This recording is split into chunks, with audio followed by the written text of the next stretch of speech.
All right, I want to thank everybody for joining me again. Like I said last time, I'm going to talk a little bit about when the Lord gave me back my vision, when I was blind and He made me see. You know, I want to make something really clear. I don't say all these things that have happened to me. I don't talk about these things as being involved in Satanism, being involved in the occult, being involved in drugs. I don't talk about that to give Satan glory. So please don't take it that way. I give it to give God the glory, to show that God can deliver you no matter what you're in. A lot of times when I speak to churches, to groups of people, I'll liken everything that I've gone through in my life to the prodigal son, as in Luke 15:11 through 32, I believe it is. You know, God gave me so much to begin with, just like the prodigal son's father gave him. And he left and turned his back. He squandered everything. He lived in filth. He lived in mire. He was penniless. He was eating what the pigs wouldn't eat, okay? But God will take you back no matter how far you fall. Just like the prodigal son's father. You know, when he saw him coming back, he didn't just wait for him to come to the house and say, "Oh, I'm glad you're home. You know, I missed you. You know, hey, there's work to do in the field." He didn't say that. He ran and met him as soon as he saw him coming from afar off.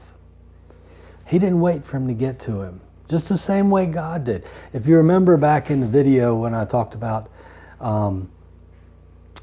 being in front of Satan or a principality or a power, I don't know who it was. I think it was Satan. But like I said, it's neither here nor there. But like I talked about there, all I had to do was mention the name Jesus. And He was there. He delivered me from that area, okay? The same way He can deliver you from wherever you're at. It doesn't matter. If you're addicted to drugs, if you're in the occult, if you're in Satanism, if you're beating yourself up because you had an abortion, it doesn't matter. Jesus will forgive you of whatever, and you start over. You're a new creature in Him, okay? So, just to make that clear, I don't say this at all to give Satan glory. I say it to give God glory, okay? All right, so back to when I was blind.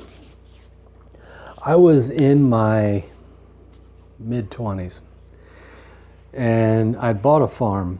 And on this farm, it had a well. And the way that these wells were made 100 years ago, you didn't see these nice well houses with the roof and the crank. And this was a hole in the ground.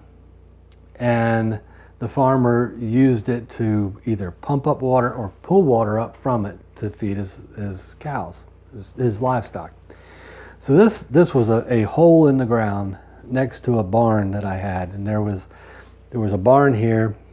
And then the well was here, and then right next to it was a machine shop, a little shed, probably no more than 8 by 10, with a roof that came out.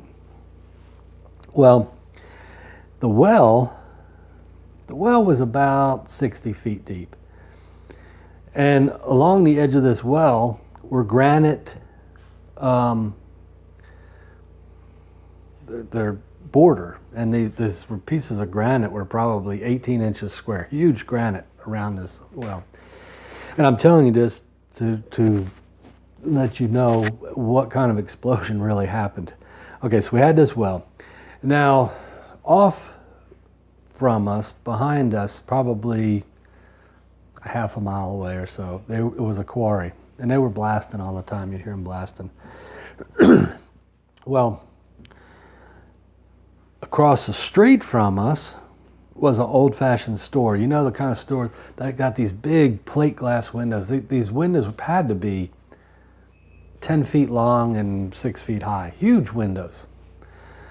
And from where the barn and this well was to that store across the street from our house, it was probably 300 feet, 100 yards away. It was a good distance.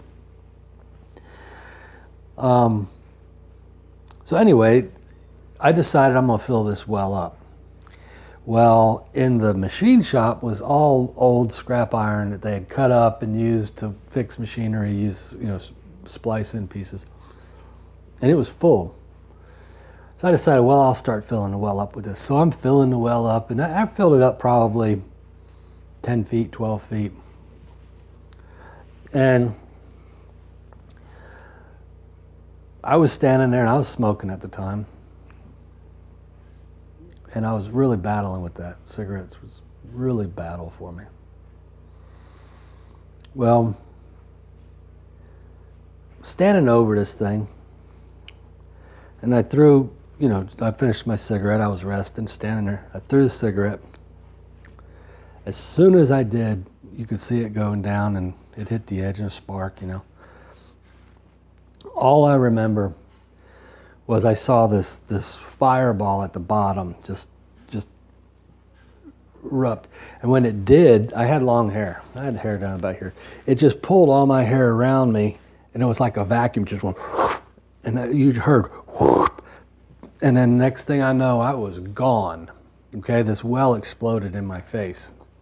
So all this metal, this rust came up. It destroyed part of the shed, and then come to find out later, went out and looked, the granite was gone. We don't know where it went. It disappeared. But it threw me up and back, and somehow there was a long beam that was stretched out. I think they hung hogs from it and all this. Somehow I missed this beam. I don't know how I went around it. I don't know. Nobody knows. It's a miracle. But it threw me back probably 25, 30 feet. And I knew I was in trouble. I couldn't hardly breathe. And I couldn't see. I could see glimpses. Well, I managed to crawl to the house, and my daughter was there, stepdaughter was there, and I had her call to the ambulance. Well, come to find out later, the explosion was so much that across the street it knocked stuff off the shelves in the store, and it cracked the windows in the front of the store. That's how big this explosion was. It was tremendous. So anyway, the ambulance came, which thank God that there was a volunteer fire department. If you live in an area with volunteer fire department, take care of them guys, because they will take care of you, let me tell you. But they were there in no time. And I passed out, I know that. But next thing I know, they're putting me on a stretcher, and they're telling me don't close my eyes. They've got something holding my eyes open, and they're running 2 IVs, one in each eye with saline, just washing my eyes out. Well, my father lived a couple towns over. Well, he had met us at the hospital, and he said he was there before the ambulance. And when the doors opened in the ambulance, he said it was just a rush of water that came out. That was how much saline they kept rinsing my eyes out. Now, I was way out in the country, so it took 20, 30 minutes to get to the hospital. And they went through, I don't know how many bags of saline. They were just wide open washing my eyes. Well, I get into the emergency room, and these nurses are using syringes, and they're actually picking pieces of metal out of my eyes, and they won't let me close my eyes. And that, look up and see a syringe in your eye, picking. That's awful. So I was in the hospital. The eye surgeon came in, he saw me. He said, we got to get you operated on. Well, he did one operation there in the hospital. Bandaged my eyes, released me. They did 5 operations over the next 7 days on my eyes. And he said, we're just going to have to wait and see. Well, a couple weeks later, We go back. We'd been going back for checkups, and he said, Doug, he said, look, he said, we've done the best we can. There's still a lot of metal in your eyes that won't come out. He said, you're going to be permanently blind the rest of your life. You're just going to have to face it. You're never going to see again. Well, I laid in bed and I felt sorry for myself. I was like, why God? Why me? Why did this have to happen to me? Why my eyes? Why couldn't it have been so? And I complained to God.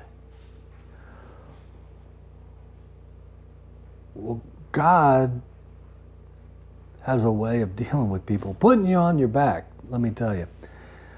So it was a couple of months later, and I'm fighting something in my throat. I don't know what it is. But it was a couple months later, and I was laying in bed, and I couldn't see. I had to stay in a dark room. If the room was totally black, I could see a shadow here and there. That was it. Couldn't go outside, and I no way I could go out in the bright light.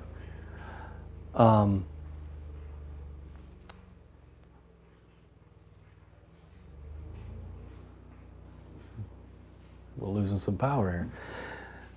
So once I decided I laid there and I said, God, I don't need my eyes to serve you. I've lived a good life. I'm in my mid-20s. I've seen all I really want to see. So I don't need my eyes. I'm okay with that. I can serve you. I can be in the ministry. I can do whatever you want me to do without my eyes.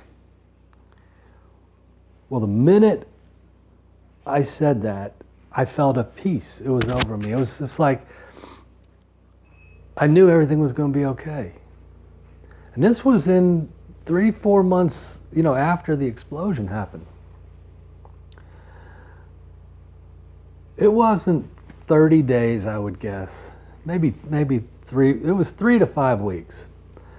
And my vision was back to normal. I went back to the doctor. He checked my vision. He said, I can't believe it. He said, this is a miracle. He said, there's no way you can see. And he said, your eyes are better than 20/20. They were 20/15 or 15/20. I can't remember. Whichever way is better than 20/20. And I just told him, it's God. God did this. This is my testimony. This is one of my testimonies. So even now, when I go get my eyes checked, there it goes again. Even now, when I go to an eye doctor and get my eyes checked, they call everybody in the office and they want to talk. They want to see in my eyes. They look with some kind of a scope, and they say they count how many pieces, they call them inclusions, are in my eye. There's still metal all in my eyes, and every now and then one will come out and you can feel it. But never give up on God. God's going to use things. He's going to bring you through things. Come back to Jesus. And I've got to go see what's going on with my power. But anyway, I love you. I'll have another video up in a couple of days, hopefully. And I don't know what we'll talk about then. I got a bunch more to talk about, a bunch more that God's done for me. And